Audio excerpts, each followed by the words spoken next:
Hey guys, it's Amy at Zoe Beck, and I'm going to do a tag today. So I was tagged by Charles Heathcote to do the Get to Know the Writer tag.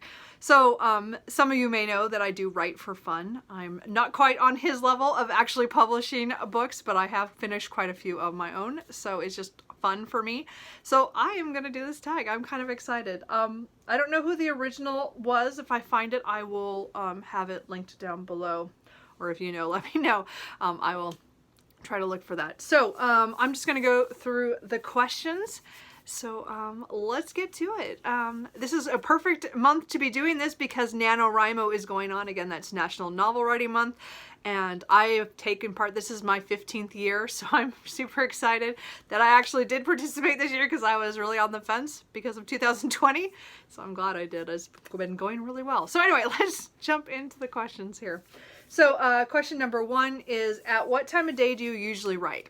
So this fluctuates over my life, as in, like, for years I used to write when I got home from work, and that was very standard. I used to do that a lot, but Saturdays or Sundays I would pick one of the days, and that morning was a writing day for me, or writing morning for me. And if it was going really well, I would continue into the afternoon, but it didn't always. I at least did at least a couple times during the week after work, and then I would do a Saturday or Sunday morning. Most of the time it was a Saturday morning at for many years. Now it's really been weird because and then there was a period where I only wrote on Saturdays and Sundays. So then I wrote Saturday and Sunday morning for hours, and that was what I did. And again, if it was going well, I'd go into the afternoon, but a lot of times that didn't happen. But I wasn't quite writing quite as much, but I was still writing on the weekends. And then I've gone through the last couple of years have been kind of a fluctuation. During NaNoWriMo, I always write a lot. But the rest of the year has been kind of not quite so great. And in 2020, I just stopped writing. So NaNoWriMo this November has been fantastic. I am rediscovering my love of writing. Again, I write crap, so don't get excited. Point is that it's fun for me, and it was a hobby that I have loved and a passion that I wanted to get back into. And so right now I am making myself come home from work and write every day, which has been really hard because I'm not used to that because I work on a computer all day long, and then I come home and I write for an hour, at least an hour, every night. So I'm getting my words that I want for NaNoWriMo. I'm getting actually beyond that, which is good. Just because it's writing. Anyway, and then I'm trying to reestablish my one morning a weekend, one weekend morning as well. So right now in Nano, I'm doing both, but I'm hoping to forward this that couple nights. I'm kind of planning to do a couple nights a week again, and then one weekend morning, and try to get some writing done. So I really want to reestablish this habit that I lost, because I used to do it automatically. I used to write when I get home from at night. I used to write on the weekends at least one morning, and it's just like I've lost that. So I really want to reestablish that. So right now I would say my core writing right now is right after work for an hour, and then, as I said, I'm trying to reestablish my weekend ones as well. I'm in the middle of Nano. I'm pretty excited. Sorry. Question number 2 is, do you outline your work or just wing it? So I am what is called a plancer. So I'm in between. So actually Charlie talked about this a little bit. He said, like, I will know the beginning and I will know the end, and then I will know certain plot points through the story, and so I will write down my plot points to the end, and I have no idea how I'm getting between those, and sometimes the plot points need to flip, but most of the time I know how it starts and where we're going, and I know my character arc. I don't always know how they get things, how everything mashes together, and usually my first section of the novel is very much an exploratory. I put in a lot of stuff, what I call a lot of red herrings, that I don't know if I'm going to use them or not, and then I build the story as I go. And then a lot of times I will forget a red herring that I threw in that I should have really used. It always makes me mad. But I have not got, if I plot a novel, That novel is done. I have 2 novels that I plotted from beginning to end. I have never written those novels. Those novels are in outline form. They are done in my head. I've explored all I wanted to, and I'm done.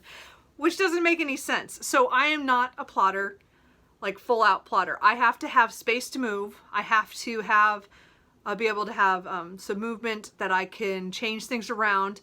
Yes, this does require a lot of editing on the next draft, but the first draft is the main one to get down. And to me, I need to have that freeness to make decisions and go, let's try this. And a lot of times I will try something and go, oh, no, let's go back. I cut it back to where I go, that didn't work, and we'll start again from there. Admittedly, it's not always the most greatest use to my time, but I have found that, again, if I plot a novel, that novel is done. Number 3, what author or authors do you admire the most? So I'm just going to say that the thing as much as I do not like every Stephen King book I have read, and I don't like a lot of things that he does in his endings, but he had, like, when he got to the point where he was able to, he had habits of how he would write, and so much time he would write and so much time he would read. And that has always been something I always struggled with, is when I'm writing a lot, I don't always read a lot. So like my reading is suffering this month because I'm writing so much, and it's just the way my brain works. I kind of seem to go towards one than the other more, but he's always been, again, you have to read on writing to maybe understand that, but he, as I said, he has his structure, and I totally believe in that. It just doesn't work for me quite as well. But I always am very impressed with how many books he can put out, how many books that he gets through. And they're huge, a lot of huge books. So again, prolific writer. There's a lot of things about that I very much admire. And then again, one of my favorites is Tad Williams. It's just epic fantasy that is just my favorite. And then he also has, he has some other ones that are more sci-fi-ish and even urban fantasy. And I just like the way he writes. He's one of my favorite authors. But he continually, he chucked out the books that I really like, which are The Memory, Sorrow, and Thorn, and now the Last King of Ostenard series. They are huge. They are not small fantasy books, but he packs so much into them, and his characterization is just phenomenal. Like, those characters I love. Even the ones where you're like, oh, what? And he'll surprise me, and like, one character I was really, really liking, and then kind of turned into a bad guy, but I didn't know that was coming, and it was just so well done. Anyway, I just and again, I love that, and I love his books. Anyway, so, but as I said, he's also like very much tries to write at a certain time or tries to get stuff done, and I mean, they all have things that get some off track, but anyway, those are the two. And then again, another one I'll just mention is Nalini Singh, only because she's very prolific also, and she writes to a schedule, and she does hit her way, like her drafts, and then she writes another book, and then she goes back to the other draft, and then she writes another one, and then she goes back and does her editing as they come in, and she has certain books all year. Like, it's just very well done. Anyway, number 4 is, what's your least favorite genre to write or read? Okay, so to write, I don't write horror. I do read horror, but I don't write it. For some reason, that's just not where my brain goes for my stuff. Actually, I write fantasy, urban fantasy, a little sci-fi, and then I write contemporary and then romance, and occasionally erotica. Anyway, point is I write a lot in historical fiction. So I write a lot of things that I read and a lot of not. What I write that I don't read is contemporary. I'm really against the contemporaries right now. I have real problems with any contemporary books. It's just a block I have about, I don't know, there's just something about it.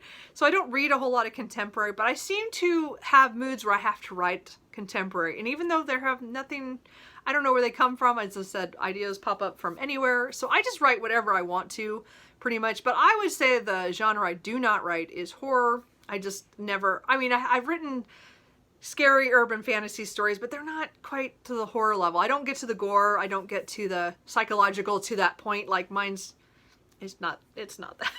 So, but anyway, but again, in contemporaries, I just don't like to read, but I will write them sometimes. It's weird.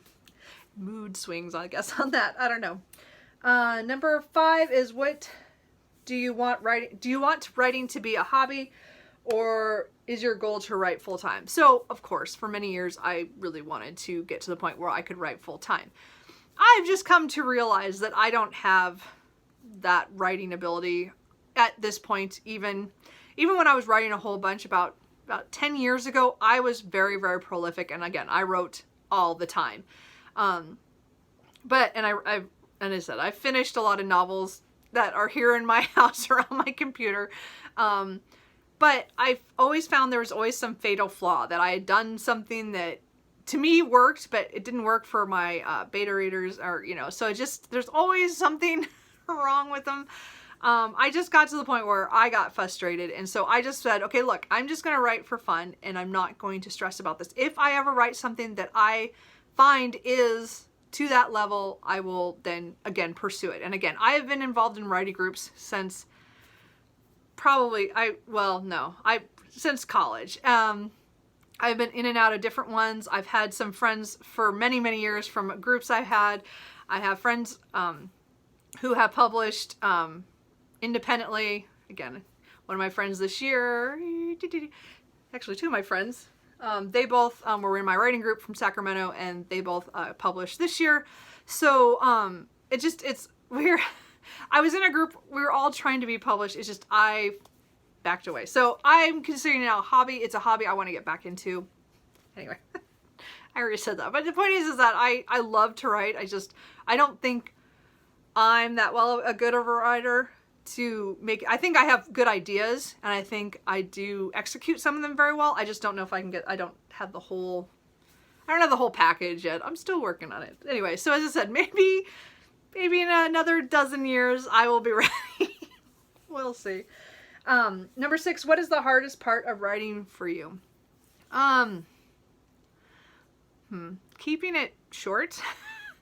So, there's a joke with my writing groups, is that I started a new short story, and they will laugh, because to me, a short story, you have to understand, a short story is supposed to be under 7,000 words.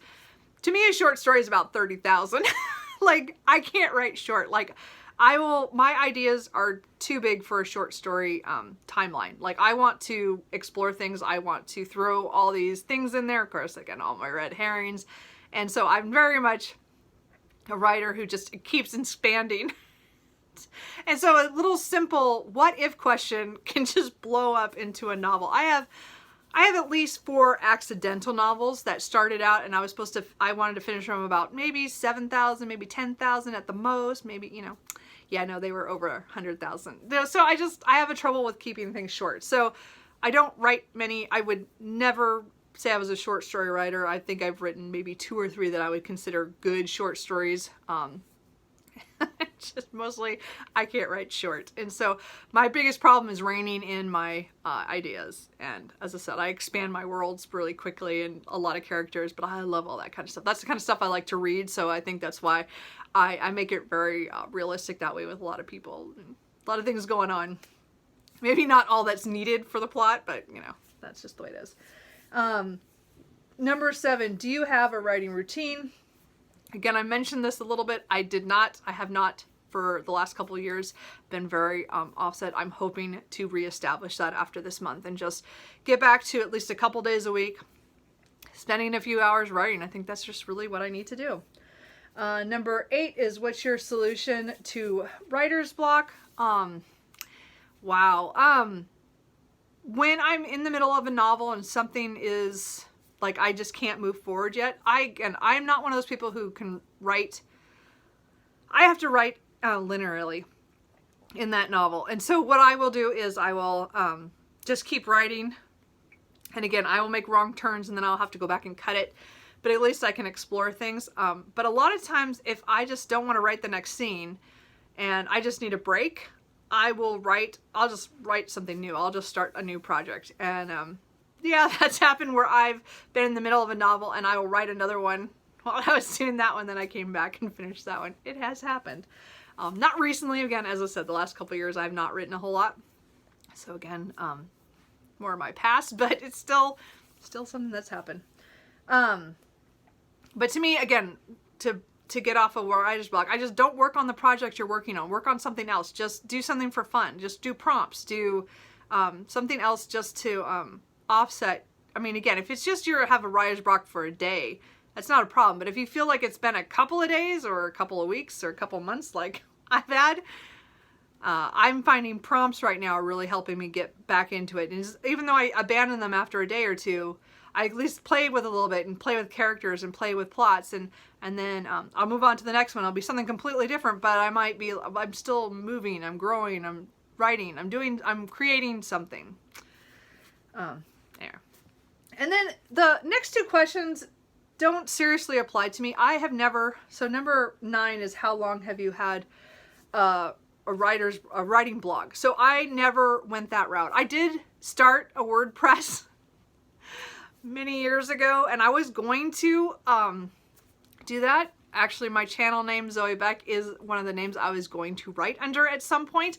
So that's why the name is still on my channel, is that is what I signed up for YouTube, and I'd already done that, but I'd gone through and I had a WordPress at some point, and that was the name I was going to use at some point for some of my writing, and I just never followed through with it. So I think I have like 2 entries on there. I don't even know. I don't remember. It's been so many years. Who knows if I have passwords for that anymore? Anyway, or I don't even know if it's around. Point is, I didn't really go that route. So really, I joined BookTube in 2017, and I did start looking at AuthorTube first and then kind of transitioned to BookTube, but I was going to make my channel much more of a kind of both, but I stopped kind of writing enough to make it a big part of my channel. I mean, again, I did do NaNoWriMo for one of the years on here quite a bit. I did vlog that. But I never made that I never had a writing blog that I actually posted a lot of stuff to. I just kind of missed that whole thing. I don't know if it's just because I don't like to write that kind of stuff. Maybe that's it. I don't have anything really great to say. I don't know. So I didn't do that. So, and then number 10 is, do you think having a writing blog has helped your writing in any way? And so again, I can't speak to the writing blog since that didn't take off for me. But BookTube has been a hindrance and also a motivator in some ways. So I still make notes. I still put down novel ideas in a notebook that I have, which I'm using right now for prompts for my writing for this month. But it also is a lot of my time went to BookTube for the last couple of years that I didn't realize how much time I was spending watching BookTube. And I mean, making videos does not take too much time, but it took one of my weekend mornings. And I didn't quite realize that I was stealing my writing time with my video making. So as I said, I want to get to where I can do both. And just a bit have that happy balance. So because I still want to keep reading, but I want to start writing more. So I don't know. We'll see. So as I said, that's kind of my take on that question. So that is it. I don't know who to tag. I think everybody that I knew as writers on this has either done this or, has been tagged recently. So if you are a writer and you're watching this, please do this tag and let me know. I would like to see that. I appreciate Charlie for tagging me on this. As I said, it's not like my writing is a huge part of my life or part of my BookTube thing right now, but it is something that is very important to me, and I really want to get back into it. So I know I rambled a lot. I know this video is long. Obviously I'm very excited to be writing again, and I'm showing the joy that I am getting from doing my writing again, and I want to do more of it in the future. So anyway, I will talk to you guys later. Bye.